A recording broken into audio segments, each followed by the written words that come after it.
Bene data bakundwa n'umwami wacu Yesu Kristo, ndabashubuje mu izina rya Yesu. Iki ni cya kiganiro Bibiliya isoko y'ubugingo, gutegurirwa n'umuryango CHRISTIAN LIVING MINISTRIES, mukakigezwaho na Pastor VUGUZIGIRA Alphonse. Reka dusenge. Mana data wa twese ukiranuka wo mu ijuru, ndagushimira ubuntu bwawe n'imbabazi zawe bitarondoreka bibonerwa mu mwana wawe Yesu Kristo.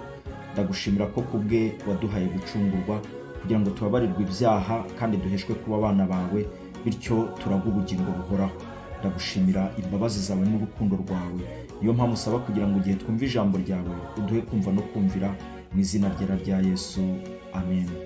Ubushize twatangiye mu gice cy'Abefeso cya mbere tuganira ku migisha y'Imana duhererwa muri Kristo Yesu. Uyu munsi tugiye gusubukura tureba umugisha wa gatatu, kuko cyane twibanze ku mugisha wo kuba twaratoranijwe kuva kera isi n'ijuru, isi itararemwa. Uyu munsi rero tugiye kureba umugisha wa gatatu uboneka mu murongo wa 7 cyane uvuga ku gucungurwa. Iki gitekerezo cya Pawulo kivuga ku gutoranwa kiva ku gutoranwa kigakomereza ku gucungurwa, kiva ku mugambi Imana yagambiriye kera kikagera ku gikorwa cyabayeho mu gihe cyacu, cyadushyize mu bwami bw'Imana. Gucungurwa rero nicyo gikorwa shingiro cy'inyigisho za Pawulo ku gakiza, nkuko bigaragara mu Baroma igice cya 3 umurongo wa 21 kugeza 26, ahava ku gutsindishirizwa akavuga ku gucungurwa ndetse no ku gitambo cy'impongano y'amaraso ya Yesu, aho abikoresha asobanura inzira y'agakiza. Ishusho yo gucungurwa rero irakomeye cyane. Dutangire ku byo Abaroma 3:21 kugeza 26 havuga. Duhereye ku mpera dusanga ko Kristo yitanze ku musaraba nk'igitambo, akaba impongano ku bw'ibyaha byacu. Amaraso ye yabaye igiciro cy'inshungu yadukuye mu bubata bw'icyaha no mu muvumo w'amategeko, nkuko tubibona mu Bagalatiya igice cya 3 umurongo wa 13, ahavuga ngo Kristo yahindutse ikivume ku bwacu kugira ngo adukize umuvumo w'amategeko, natwe abanyamahanga tubone uko duhinduka abana ba Aburahamu kubwo kwizera. Yesu rero yaduhesheje agakiza kandi atuma tubabarirwa ibyaha. Icyo giciro cyatanzwe binyuze mu maraso ye, ni ukuvuga igiciro cyishyuwe ku musaraba, nkuko tubibona mu Baheburayo igice cya 9 umurongo wa 12 ndetse no mu rwa mbere rwa Petero igice cya 1 umurongo wa 18 na 19. Kubona rero urupfu rwa Yesu muri ubu buryo byatangiriye ku magambo ya Yesu ubwe bwite, aho yakoresheje ijambo incungu asobanura umurimo we wo kwitanga, aho yavuze muri Mariko igice cya 10 umurongo wa 45 ko we ataje gukorerwa, ahubwo yaje gukorera abandi no gutangira ubugingo bwe kuba incungu ya benshi. Gucungurwa rero bisobanura kwishyura incungu kugira ngo umuntu abohorwe mu bubata, yaba ari uburetwa cyangwa ubunyage bw'intambara. Bivuga igiciro cyatanzwe kugira ngo tubohorwe, ndetse n'umudendezo cyazanye cyangwa cyaduhesheje muri Kristo Yesu. Amaraso ya Yesu rero ku musaraba yabaye igiciro cyadukuye mu bubata bw'icyaha no mu muvumo w'amategeko, nkuko tubibona mu Bagalatiya 3:13, atuma tubona agakiza kandi tubabarirwa ibyaha. Kubera ibyo rero Imana yaradutsindishirije, ni ukuvuga ko ku ntebe yayo y'imanza Imana yatangaje ko turabera imbere yayo, kuko Kristo yitanze nk'uwaduhagarariye ku musaraba, nkuko bigaragara mu Bakolosayi igice cya 2 umurongo wa 12 na 13 hagira hati: kuko mwabambanywe nawe mu mubatizo, mwahambanywe nawe mu mubatizo, kandi nimwe mwazuranywe nawe, kuko kubwo kwizera imbaraga z'Imana yamuzuye mu bapfuye. Kandi ubwo mwari mupfuye muzize ibicumuro byanyu no kudakebwa kw'imibiri yanyu, yabahinduranye bazima nawe, imaze kutubabarira ibicumuro byacu byose. Murabona ko rero Kristo ku musaraba twapfiriye muri we, Imana yaduhaniye muri we, twishyura ikiru cyangwa igihano cy'urupfu dupfiriye muri Kristo, maze Imana ituzurana nawe, iduha ubugingo bushya, iduha itangiriro rishya, iduha ubugingo buhoraho, bityo dutsindishirizwa imbere y'Imana kubwo kubabarirwa ibyaha byacu muri Kristo Yesu. Mu isezerano rya kera rero gucungurwa byakoreshwaga ku byabaye mu kuva muri Egiputa kw'Abisiraheli, aho babohowe mu bubata bwa Farawo n'Abanyegiputa, nkuko tubibona mu Kuva igice cya 6 umurongo wa 6. Ariko twebweho twabohowe mu bubata bw'icyaha. Umudendezo wacu waguzwe n'amaraso ya Yesu, wadusimbuye ku musaraba agapfa mu cyimbo cyacu, kandi igitambo cye cyatumye tubabarirwa ibyaha by'iteka ryose. Yapfuye mu mwanya wacu, yikorera igihano cy'ibyaha byacu, nk'uko bigaragara muri Yesaya igice cya 53, aho Bibiliya itubwira ngo igihano kiduhesha amahoro cyari kuri we. Yapfuye mu mwanya wacu, yikorera igihano cy'ibyaha byacu. Iyo Imana idutsindishirije, idushyiraho amaraso ya Yesu, ikatubabarira ibyaha byacu kandi ikatwita abakiranutsi imbere yayo. Ntabwo dukiranukira Imana kubera ibyo twakoze, ntabwo dukiranukira Imana kubera imigenzo y'idini, ahubwo nk'uko urwa kabiri rw'Abakorino igice cya 5 umurongo wa 21 havuga, hagira hati: utigeze kumenya icyaha, Imana yamuhinduye icyaha ku bwacu, kugira ngo duhinduke gukiranuka kw'Imana. Bityo rero Imana idushyiraho amaraso ya Yesu Kristo, bityo tukaba imbere yayo tugaragara nk'abakiranutsi, cyangwa ikatubara nk'abakiranutsi kubwo gutsindishirizwa na Yesu. Twamaze gutsinda urubanza rw'ibyaha, dukurwaho umujinya w'Imana kandi dukurwaho iteka twari duciriwe. Iri jambo ibyaha mu Kigiriki rivuga paraptoma, risobanurwa ibicumuro, bikavuga kurenga amategeko y'Imana. Akaba ari nayo mpamvu mu Baroma igice cya 3 umurongo wa 23 tuhabona amagambo agira ati: kuko bose bakoze ibyaha ntibashyikira ubwiza bw'Imana. Bityo rero tubona imbabazi z'Imana nubwo twari dukwiriye urubanza rwo kurimbuka. Mu murongo wa 8 n'uwa 10 Pawulo avuga uburyo tubona umugisha wa 4, aho Imana yatumenyesheje ibanga ry'ubushake bwayo. Iki gice ni kimwe mu byanditswe byiza cyane muri Bibiliya, kivuga ku rukundo rw'Imana, kuko kivuga ku butunzi bw'ubuntu bwayo bwadusutsweho, cyane cyane mu murongo wa 7 n'uwa 8. Rero dutangazwa n'ingano y'imbabazi n'urukundo by'Imana. Imana ntiyigwa mu imigisha ngo yiduhe gake gake, ahubwo kubera ko ari umutunzi w'imbabazi. Imana ifite ubutunzi bwose bwo mu ijuru kandi ibusakaza kuri twe, kandi Bibiliya ivuga ko turindwa n'imbaraga z'Imana ubwayo. Tubibona mu rwambere rwa Petero igice cya 1 umurongo wa 5. Ibi ntibigarukira ku mbabazi zizana kubabarirwa ibyaha gusa, ahubwo birimo n'imigisha y'umwuka ivugwa mu gice cya 1 cy'Abefeso umurongo wa 3, kuko ubutunzi bw'Imana ntibushira kandi buhora buboneka ku bantu bayo. Tubibona mu gice cya 1 umurongo wa 18, igice cya 2 umurongo wa 7, igice cya 3 umurongo wa 8 n'uwa 16, ndetse n'Abakolosayi igice cya 1 umurongo wa 27 n'igice cya 2 umurongo wa 2. Nitugera mu ijuru tuzatungurwa no kubona ko tutakoresheje neza ubwo butunzi Imana yatugeneye. Kenshi usanga abantu twiringira imbaraga zacu kuruta uko twari dukwiriye kwiringira Imana n'umurimo wayo yadukoreye muri Kristo Yesu. Usanga abantu bashaka gukiranukira Imana kubera imirimo bakoze, ugasanga abantu bashaka gukiranukira Imana cyangwa kwemerwa n'Imana bitewe n'imbaraga zabo bakoresheje, ubwenge bwabo bakoresheje, bagasha n'abashaka kongera ku buntu Imana yabagiriye muri Kristo Yesu. Rero umwe mu migisha twasutsweho ni ubumenyi twahawe, ubumenyi bw'Imana, uko Imana yaduhishuriye ibanga ry'ubushake bwayo, cyane cyane nk'uko tubibona mu gice cya 1 umurongo wa 9. Ubwenge no guhishurirwa iteka ryose muri Bibiliya biragendana, ntabwo bisigana, kuko ubwenge bw'Imana nibwo bwagennye igihe gikwiriye Imana yahishuriyemo umugambi wayo, nk'uko tubibona mu Bagalatiya igice cya 4 umurongo wa 4 ahagira hati: kandi igihe gikwiriye gisohoye, Imana yohereje umwana wayo wabyawe n'umugore wavutse atwarwa n'amategeko, kugira ngo acungure abatwarwa nayo. Imana rero mu bwenge bwayo niyo yahishuye igihe cy'ukuri kwayo yari yarahishe mu gihe cy'isezerano rya kera. Kuva kera Imana yari yarateguye ko izagarura abantu bayo kuri yo binyuze mu rupfu rw'umwana wayo, nk'uko tubibona mu gice cya 1 umurongo wa 5, ndetse n'uko amateka y'isi yose azarangira ikayashyira ku iherezo. Ariko byinshi muri ibyo yari yarabihishe kugeza igihe cyagenwe ngo bihishurirwe muri Kristo Yesu umwami n'umukiza wacu. Pawulo agaragaza ko icyo gihe Imana yagennye cyarasohoye. Tubibona muri Mariko igice cya 1 umurongo wa 15, kandi ibanga ryayo ryahishuriwe mu mwana wayo, cyangwa ubwiru bwayo bwahishuriwe mu mwana wayo. Ibanga rifitanye isano n'ihishurirwa.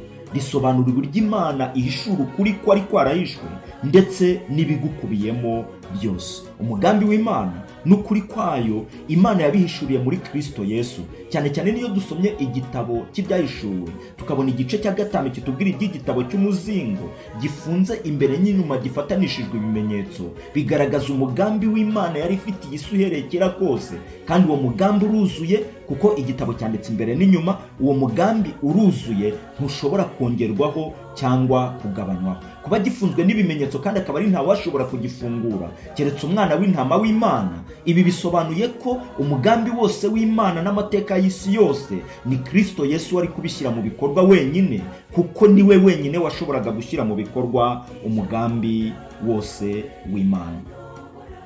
Rero tubona ko ibanga rifitanye isano n'ihishurirwa.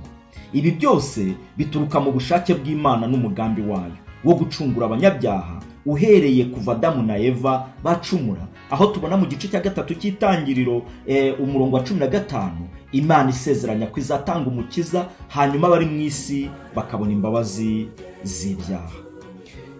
Imana rero ifite umugambi wo kuzarangiza isi mbi no gushyiraho ijuru rishya n'isi nshya ibyo abizera bazabamo kandi iby'igicumuro kitazongera kubamo, kuko tubibona mu byahishuwe igice cya 21.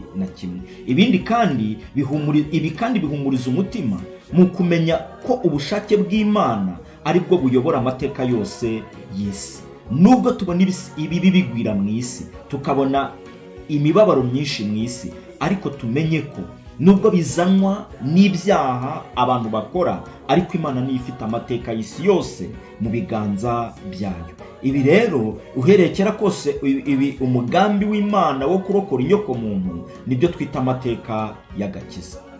Imana rero uko igenzura amateka yose y'isi turabibona kugira ngo irangize ibibi, izana agakiza kanyuma kubizeye Yesu Kristo n'igihano cy'iteka kubanze kwizera Yesu Kristo, nkuko tubona muri Yohana igice cya 3 umurongo wa 18 ahagira hati, dore uwizeye uwo mwana w'Imana afite ubugingo buhoraho, ariko utaramwizeye iteka amaze kuricirwaho, kuko atizeye umwana w'Imana utanga ubugingo buhoraho. Ibanga nanone ry'Imana tubona muri iyi mirongo hano rishobora gusobanura guhuza ibintu byose muri Kristo Yesu ku iherezo ry'amateka yose y'isi. Muri rusange, ibanga n'uburyo umugambi w'Imana w'agakiza cyangwa ubwiru n'uburyo umugambi w'Imana w'agakiza wagiye uhishurwa mu ntambwe kuva ku kuza kwa Yesu kugera ku iherezo ry'iyisi no ku ngoma y'imyaka 1000, ndetse n'ingoma y'Imana y'iteka ryose izahoraho iteka ryose.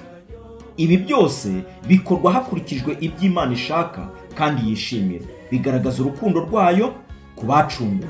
Yishimira kubona agakiza kayo gashyirwa mu bikorwa mu mateka y'isi, kandi ikamenyesha abayikurikiye cyangwa abayoboke bayo umugambi wayo w'ibihe byose, uburyo yagambiriye kubakiza uhereye kera, kandi n'uburyo izazana byose ku iherezo, hanyuma ikabaraga umurage, ikabaha isi nshya n'ijuru rishya iby'igicumuro kitazabamo. Uwo mugambi rero wateguriwe muri Kristo Yesu. Nkuko tubibona, bivuze ko Data n'Umwana bari barawuteguriye hamwe, kandi Kristo niwe wawushyize mu bikorwa ubwo yageraga ku isi akitanga ku musaraba, nkuko tubibona mu Bafilipi igice cya 2 umurongo wa 8. Iyo tugeze ku murongo wa 10 rero hano muri iki gice cya mbere cy'Abefeso, uvuga ko uwo mugambi wateguwe mbere yo kuremwa kw'isi wagombaga gusohora mu gihe gikwiriye cyagenwe n'Imana ubwayo, nkuko bivugwa no mu Bagalati igice cya 4 umurongo wa 4. Igihe cyarageze ubwami bw'Imana bwaje mu batuye isi muri Yesu Kristo. Ibi tubibona mu migani ya Yesu Kristo, cyane cyane mu butumwa bwiza bwa Matayo igice cya 13, ubwo Yesu yavugaga imigani isobanura iby'ubwami bw'Imana.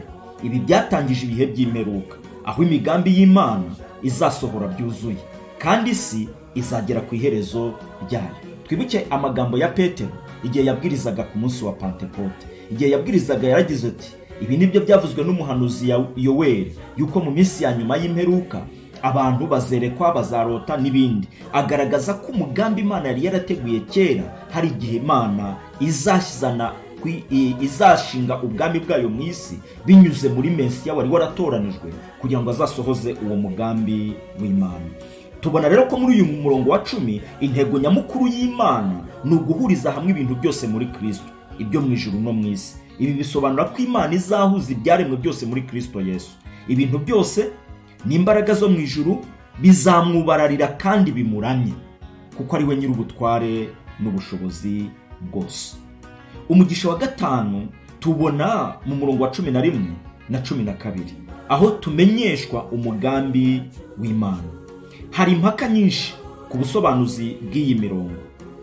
Bamwe bavuga ko amagambo Paulo akunda gukoresha twebwe na mwebwe bivuga abayuda bizeye, naho mwebwe bikaba bivuga abanyamahanga bizeye. Ariko icyo tubonamo cyane ni uko bigaragaza ubumwe bw'abizera n'itorero muri Kristo Yesu. Abandi bavuga ko ari uburyo bwo kuvuga twebwe bishatse kuvuga abizera bose, mwebwe bikaba bishatse kuvuga abasomyi bazasomera urwandiko rwa Paulo. Ariko ibi byose birashoboka. Ariko birasa naho icyo tubonamo hano Paulo yashakaga kugaragaza cyangwa se akomeza asa naho avuga imigisha Imana yahereye abizera muri Kristo Yesu. Ntabwo bashaka kugaragaza abayuda cyangwa abanyamahanga, bisa naho ari continuation cyangwa se ari ugukomeza kwa Paulo asobanura ku migisha y'Imana duhererwa muri Kristo Yesu. Paulo agaruka ku nsanganyamatsiko cyane y'umurongo wa 4 kugeza 6. Agaragaza ubuntu bw'Imana bwo kuba yaradutoranije kandi ikatugenera kuba abo mu muryango wayo. Ubushize tuvuga ku guhindurwa abana b'Imana nk'umugisha wa 2, twabonye ko hari ibintu bitatu byibura guhindurwa umwana w'Imana biduhesha urukundo rw'Imana, biduhesha umurage w'abana b'Imana, ndetse bikaduhesha n'umutekano, security, bikaduhesha umutekano wo kuba turi mu burinzi cyangwa turi mu bwishingizi bwa data. Kuko guhindurwa umwana hari uburenganzira biduhesha. Niyo mpamvu igihe Yohana yavugaga ko abamwemeye bose bakizera izina rye bahawe ubushobozi bwo kuba abana b'Imana, tukimara kwizera Yesu Kristo tugahinduka abana b'Imana ihoraho, twahawe urukundo rw'Imana nk'abana bayo, duhabwa umurage, twemerewe ibyo Kristo yemera. Niyo mpamvu Yesu muri Yohana 14 yavuze ngo sinkibita abagaragu kuko abagaragu batamenya ibyo sebuja atekereza, ahubwo muri inshuti zanjye nimukora ibyo mbabwira. Ahandi aragira ati sinzagira isoni zo kubita bene data. So rero ntekereza ko ahangaha icyo Paulo atugaragariza, agaragaza neza ko kuba Imana yaradutoranyije ikaduhindura abana bayo, ikatwinjiza mu muryango wayo, ari ikintu cy'agaciro kandi ari umugisha uremereye. Kuba yaradutoranije kandi ikaduhindura abana bayo ni ikintu dukwiriye kwishimira nk'abizera. Ijambo ryakoresheje hano mu Kigiriki ni klero, risobanura guhabwa umugabane, bityo rikaba rishobora gusobanura ko twabaye umurage w'Imana kandi tugahabwa umurage wayo. Hano harimo ibintu bibiri. Icyambere, turi umurage w'Imana kubwo gucungurwa na Yesu Kristo, kubwo guhinduka abana bayo, turi umurage w'Imana kandi twahawe n'umurage w'abana b'Imana. Kandi ibi ntabwo ari ibyo gusa, kuko nyuma yo guhabwa umurage w'abana b'Imana tubikiwe n'ubugingo uhoraho. Si uko twahawe umurage gusa, ahubwo twabaye umutungo bwite w'Imana ubwayo, nkuko bivugwa mu rwa mbere rwa Petero igice cya 1 umurongo wa 9 hagira hati muri ubwoko bwatoranijwe, bigaragaza ko turi umutungo w'Imana. Itorero ni Isiraheli nshya, ubwoko bwatoranijwe bw'Imana, kuko Bibiliya ivuga ko ni ishyanga ryera, abantu Imana yaronse ikabahamagara kugira ngo bamamaze ishimwe ry'iyabahamagaye, ikabakura mu mwijima ikabageza mu mucyo wayo witangaza, nkuko tubibona muri iki gice cya 2 cy'urwandiko rwa mbere rwa Petero. Twaratoranijwe hakurikijwe umugambi w'Imana ihindura byose ikurikije ubushake bwayo. Imana rero igenzura byose mu buryo bwuzuye, ifite umugambi w'agakiza uyobora amateka yose y'isi. Imbaraga z'ikibi cyangwa icyaha cyangwa Satani n'ibindi ntibishobora guhagarika umugambi w'Imana. Turi umurage wayo kandi izaturinda kugeza ku gucungurwa kuzuye muri Kristo Yesu. Ni nayo mpamvu iyo dusomye urwandiko Paulo yandikiye Abefeso mu gice cya 1 umurongo wa 13 na 14 haragira hati niwe namwe mwizeye mumaze kumva ijambo ry'ukuri, ari ryo butumwa bwiza bw'agakiza kandi mumaze kwizera niwe wabashyizeho ikimenyetso, nicyo mwuka wera mwasezeranijwe. Nubwo tuzabireba ubutaha, ariko umwuka wera twamuhawe nk'ikimenyetso kigaragaza ko turi umutungo w'Imana, kigaragaza ko turi abantu b'Imana, kigaragaza ko dufite umutekano turinzwe n'Imana. Ariko nanone umwuka wera ni ingwate kuri twebwe, itwemeza ko ibyo Kristo yasezeranye ari iby'ukuri kandi bizagerwaho, kandi Imana izabisohoresha gukiranuka kwayo. Iyo dusomye aya magambo dutangazwa n'uburyo Imana Data wa twese yacunguye umuntu mu mugambi wayo ikagena gucungura umuntu, umwana akawushyira mu bikorwa, umwuka wera agakomeza uwo mugambi no kurinda agakiza kabizera kugeza ku munsi wo gucungurwa, ubwo Kristo azahagarara ku bicu, abizera bose bakamusanganira ndetse bakahabwa ibyasezeranijwe nk'uko ijambo ry'Imana rivuga.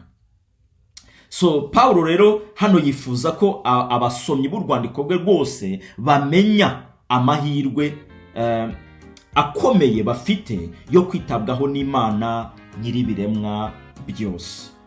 Intego y'ibikorwa byayo ni uko tubaho duhesha Imana icyubahiro, tukayishimira cyane nk'uko tubibona mu murongo wa 12. Iri jambo rihuriza ku gushima Imana kubw'imigisha yose yaduhereye muri Kristo Yesu. Ubuzima bwacu rero bufite intego yo gusingiza Imana kubw'icyubahiro cyayo. Aha niho tuvuga kubaho imibereho ihindutse yo muri Kristo Yesu. Niba Imana yaraducunguye ikaduha umurage, niba Imana yaraduhinduye abana bayo, niba Imana ibana natwe tukaba turi abana bayo, ntabwo dukwiriye kubana n'Imana nk'abayitinya, ntidukwiriye kubana n'Imana nk'aho tubana n'umuntu uhora agenzura ibibi dukora kugira ngo aduhane, kugira ngo atumerere nabi. Ahubwo Imana ni Data, umwami, umuyobozi w'isi n'ijuru, utegeka byose akabeshaho byose. Bityo abizera bakwiriye kugira icyizere, bakagira n'umutekano muri iyi Mana bizera, kuko Imana yabacunguye ikabaha ubudahangarwa muri Kristo Yesu, ndetse umutekano wabo w'agakiza urindiwe muri Kristo Yesu. Nkuko Paulo yabivuze mu Befeso igice cya mbere umurongo wa 6, ngo ituzurana nawe, itwicazanya nawe mu ijuru turi muri Kristo Yesu. Ibi tuzabibona nitugera mu gice cya 2, ndetse n'uyu mugisha w'umwuka wera niwo tuzibandaho mu gice gikurikira, aho tuzabona ko umwuka wera ari ingwate yacu. Ingwate iberaho iki? Ingwate iberaho kumenyesha umuntu. Icyambere ni ingwate itanga sekirite yuko icyo umuntu afashe nk'inguzanyo azashobora kucyishyura. Mu by'ukuri rero agakiza kacu kararinzwe, kuko Yesu yadusezeranije yuko azagaruka akatujyana aho ari natwe tukazabayo. Umwuka wera rero ni uhamanya n'imitima yacu ko turi abana b'Imana, kandi ibyo Kristo yakoze ari iby'ukuri kandi azabisohoza. Niyo mpamvu Paulo yandikira Abaroma mu gice cya 8 umurongo wa 15 yaravuze ngo umwuka twahawe ntabwo ari umwuka w'ubwoba, si umwuka udusubiza mu bubata, ahubwo ni umwuka udutakisha uti Aba Data. Rero intego y'ibikorwa byayo nuko tubaho duhesha Imana icyubahiro. Ubushize twavuze ko ni byiza ko umukristo wamaze gucungurwa, ni byiza ko umukristo wamaze kwizera Yesu akwiriye kubera umuryango we umugisha, akabera itorero umugisha, akabera igihugu umugisha, akabera abaturanyi b'umugisha, akabera buri muntu wese umugisha, kuko niyo mibereho y'abantu bari muri Kristo Yesu. Kuko iyo umuntu amaze kwizera Yesu akwiriye kugaragaza impinduka rwose z'umuntu wamaze kwizera Yesu, akwiriye kugaragaza impinduka z'umuntu wamaze kugera muri Kristo Yesu, akwiriye kugaragaza impinduka, akabera abandi umugisha, ndetse isi yose ikabibona. Mu by'ukuri aha urugero nkunda gutanga ni ubw'umugore w'umusamariyakazi. Nta gihe byamutwaye amaze guhura na Yesu ngo agaragaze impinduka, kuko umudugudu yatinyaga, ndetse yasaga kuvoma igihe abandi bagiye kugama izuba, kuko muri Isirayeli habaga izuba ryinshi, haba ubutayu.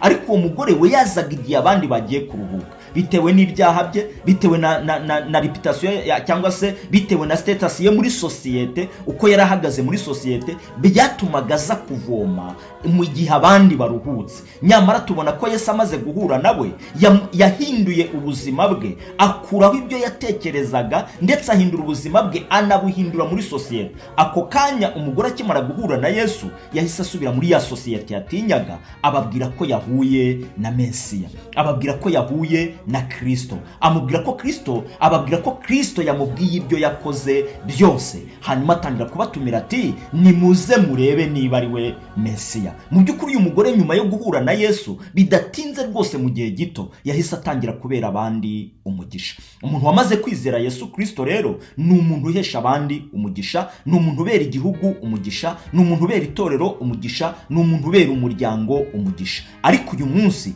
abakristo turiho ikibazo gikomeye cyane, aho twitwa amabandi, aho twitwa ingegera, aho twitwa abatekamutwe, bitewe n'abantu babaho ubuzima budahindutse bwo muri Kristo Yesu, ahubwo bakiyitirira umwambaro wa gikristo, bakambara ubuzima dongo bw'umwambaro wa gikristo, cyangwa bakambara umwambaro wa gikristo, ntabwo ari ubuzima. Hanyuma barangiza bagakora ibintu bihwanye n'iby'isi ikora, n'iby'abo mu isi bakora. Nyamara mu by'ukuri ijambo ry'Imana rigaragaza ko abamaze kwizera Yesu bakwiriye kugaragaza impinduka mu mibereho yabo. Kubw'ibyo rero iri jambo Paulo atangiza muri iyi mirongo ashimira Imana imigisha yose duhererwa muri Kristo Yesu. Ubuzima bwacu bufite intego yo gusingiza Imana kubw'icyubahiro cyayo, kigaragaza ubuntu n'impano byayo byose. Dukwiriye gutangazwa cyane twuzuye kumenya ko twemerewe gusangira n'Imana icyubahiro cyayo. Paulo mu gusoza muri iyi mirongo asoza agaragaza ko dukwiriye kuba turi abantu bamaze gushyira ibyiringiro byabo muri Kristo. Bamwe babifata nk'abayuda, nk'aho aribo yabwiraga bamaze kwizera mbere y'abanyamahanga. Ariko hano Paulo avuga ko n'abizera bose bashyize ibyiringiro byabo muri Kristo Yesu. Nta tandukaniro, ntabwo hano arobanura abantu, ahubwo asa n'ugaragaza ko abizera bose bagakwiriye kuba baramaze gushyira ibyiringiro byabo muri Kristo Yesu. Ntabwo ari abayuda gusa cyangwa abanyamahanga bizeye, ahubwo n'abamaze kwizera Yesu Kristo bose. Kuko nitugera mu gice cya kabiri azatugaragariza uburyo muri Kristo Yesu twubakwa kugira ngo tube inzu yo kubabwamo n'Imana mu mwuka wera. Bityo abizera ntabwo bagikeneye gutandukanywa n'iki na kiriya, ngo batandukanywe n'idini, batandukanywe n'ubwoko, batandukanywe n'igihugu, batandukanywe n'ikintu icyo ari cyo cyose, kuko muri Kristo Yesu abizera bose bafite Kristo nk'umwami n'umukiza n'umwuka wera ubayobora. Ni ubwoko bumwe bw'Imana ab'Imana yaronse kugira ngo bamamaze ishimwe ry'abahamagaye, ikabakura mu mwijima ikabageza mu mucyo wayo w'itangaza. So rero abizera bose bakwiriye kuba baramaze gushyira ibyiringiro byabo muri Kristo Yesu. Kandi iyo bamaze gushyira ibyiringiro byabo muri Kristo Yesu baba bakwiriye kubaho nk'abizera, bakabaho ubuzima buhindutse bwo muri Kristo Yesu. Hanyuma rero Paulo yishimira kandi anatwereka ko twebwe abana b'Imana batoranijwe n'Imana dushobozwa nayo kwizera Yesu Kristo no kumwiringira byimazeyo. Twebwe abamaze kwizera Yesu Kristo twiringira Imana byimazeyo, kuko muri Kristo Yesu Imana yamaze kuduha umurage wayo. Dufite byose muri Kristo Yesu dukeneye kugira ngo tubashe kuba abana banezeza Imana kubw'ubuntu bwayo tubonera muri Kristo Yesu umwami n'umukiza wacu. Rero amaraso ya Kristo hano nkuko twabibonye muri iyi mirongo ibanza ni igiciro cyatanzwe rimwe na rizima, maze tubabarirwa ibyaha. So uku kurandurwa rero cyangwa kubabarirwa ibyaha ni impano tubonera muri Kristo Yesu wemeye kwitanga nk'incungu y'ibyaha byacu. Rero agakiza gafite agaciro gakomeye, ntigakwiriye gusuzugurwa cyangwa gukoreshwa nabi. Ibi biduhamagarira kubabarira ndetse n'abandi tubikesha kumenya igiciro cy'ibyo twababariwe, kuko ijambo ry'Imana riravuga ngo mubabarirane nk'uko Imana yabababariye muri Kristo Yesu. So rero nanone bidufasha kwirinda gusubira mu byaha twavuyemo, kuko hishyuwe igiciro gikomeye kugira ngo tubabarirwe ibyaha. So gucungurwa rero kuzana ubuntu bwinshi bw'Imana n'imbabazi z'ibyaha, kandi kuzana gusobanukirwa k'umwuka gutangwa n'Imana. Niyo mpamvu nitugera mu murongo wa 16 na 17 ndetse na 18 muri iki gitabo cy'Abefeso, tuzasanga Pawulo abasengera kugira ngo bamenye, bagire umwuka wo guhishurirwa, sibyo, ndetse n'uw'ubwenge, kugira ngo barusheho kumenya Imana no kuyisobanukirwa. So rero icyaha cyari cyaradushyize mu bubata, ariko amaraso ya Kristo aratubohora, duhabwa umudendezo. Niyo mpamvu Pawulo ashimangira igiciro cy'amaraso ya Yesu mu gakiza. Kubabarirwa si igitekerezo, ahubwo ni igikorwa cya Kristo yakoze ku musaraba. Imana rero mu kutumenyesha ibanga ry'ubushake bwayo nk'uko yabigambiriye muri Kristo Yesu, ni igikorwa Imana itakoreye mu bwihisho ku buryo twagira ubwoba, ahubwo ishaka ko tumenya umugambi wayo. Ibi bituma twirinda inyigisho zimwe na zimwe zituyobya, tukamenya ko Imana yaduhishuriye byose muri Kristo Yesu. Mu gihe Pawulo yigishaga, hari abantu benshi bigishaga inyigisho, cyane cyane nk'abo bita abanyostike, bavuga ko ntabwo hari ibintu bimenywa n'abantu gusa bafite umwuka runaka wihariye. Kandi na n'uyu munsi biriho, hari abantu bavuga ko abandi tutabasha kumenya iby'Imana ari bo bafite ubushobozi bwo kumenya ibintu runaka bihishwe, ibintu runaka bidasanzwe. Ariko hano ijambo ry'Imana rivuga ko umugambi wose w'Imana yawuduhishuriye muri Kristo Yesu. Bityo rero nta banga na rimwe rigihari kubizera, kuko ibyo ngibyo uvuga uhishuriwe, umwuka w'Imana atuye muri twebwe twese, abihishurira bizera. Ntabwo ari abantu runaka bumva ko bafite imbaraga zitamenyekana, bafite ubushobozi runaka buri hejuru y'abandi, bumva ko hari ibyo bahishuriwe abandi batahishurirwa. Oya, ahubwo ijambo ry'Imana ritwereka ko Imana yahishuye umugambi wayo wose kubizera, kandi yamaze kubaraga ibyo yabageneye muri Kristo Yesu.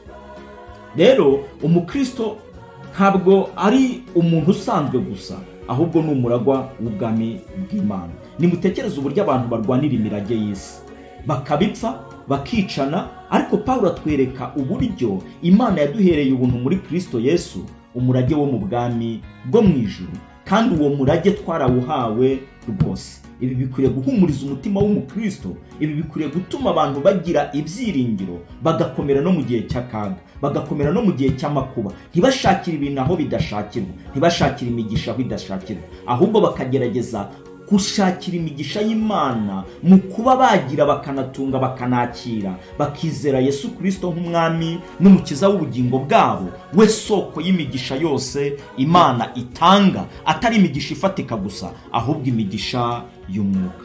So ubuzima bw'umukristo rero mu mibereho ye ya buri munsi bukwiriye guhesha Imana icyubahiro mu byo akora byose. So biduhamagarira rero kuba icyitegererezo mu muryango, ku kazi, ku itorero, ndetse no mu gihugu muri rusange, kuko turabaragwa b'ubwami bw'Imana. Dukwiriye kubaho nk'abaragwa, dukwiriye kubaho nk'abantu bacungujwe amaraso ya Yesu, dukwiriye kubaho nk'abantu bafite ibyiringiro by'ubugingo buhoraho. Uyu munsi turacyumva abantu basenga ngo Mana uzaduha ubugingo, Mana uzaduha ijuru, kandi barangiza bakavuga ko ari abakristo. Ese bishoboka bite ko Imana yampaye umurage muri Kristo Yesu nkaba nkisaba iby'umurage unyemerera nahawe? Ntabwo bishoboka. Agakiza twaragahawe muri Kristo Yesu, kandi ako gakiza niko bugingo buhoraho. Ntabwo dukwiriye kuba turi abantu bagisenga tuvuga ngo Mana uzaduha ubugingo, Mana uzaduha ijuru. Nkaho ijuru ari ikintu, nkaho dukizwa ijuru akaba ari ikindi kintu tuzahabwa extra, cyangwa se akaba ari ikintu ikaba imeze nka spare parts cyangwa insimburangingo runaka mu gihe habaye ikibazo. No. Ijuru twarihawe igihe twizeraga Yesu Kristo nk'umwami n'umukiza. Kuko Pawulo yandikira Abefeso mu gice cya 2 umurongo wa 16, uwa 6 yaravuze ngo yatuzuranye nawe, itwicazanya na Kristo mu ijuru mu buryo bw'umwuka. Rero none se wicaye mu ijuru utarahawe ijuru? Ikibazo cy'abantu bahora n'ubwoba, kandi ijambo ry'Imana rigaragaza ko bamaze gucungurwa no gutsindishirizwa, haba hari ibibazo bibiri. Icya mbere ni uko uyu muntu wenda ashobora kuba yarakijijwe ariko akaba atarigishijwe ukuri kw'ijambo ry'Imana. Icya kabiri ni uko uyu muntu atigeze yizera Yesu. Kuko niba duhora n'ubwoba, tugasaba ubugingo, tugasaba ijuru, kandi tukavuga ko turi abakristo. Izo ni statement ebyiri zitandukanye. Icyo ni ibintu bibiri bivuguruzanya, kimwe kivuguruza ikindi. Kuko nta kuntu naba mvuga ngo ndi umukristo, narakijijwe, nababariwe ibyaha, nahawe umurage w'Imana, mfite umugisha wo gucungurwa no kubabarirwa ibyaha, narangiza nkaba nkisenga ngo Imana izampe ubugingo cyangwa Imana izampe ijuru. Ibi rero ni ibintu dukwiriye kwisuzuma mu buzima bwacu bwa buri munsi.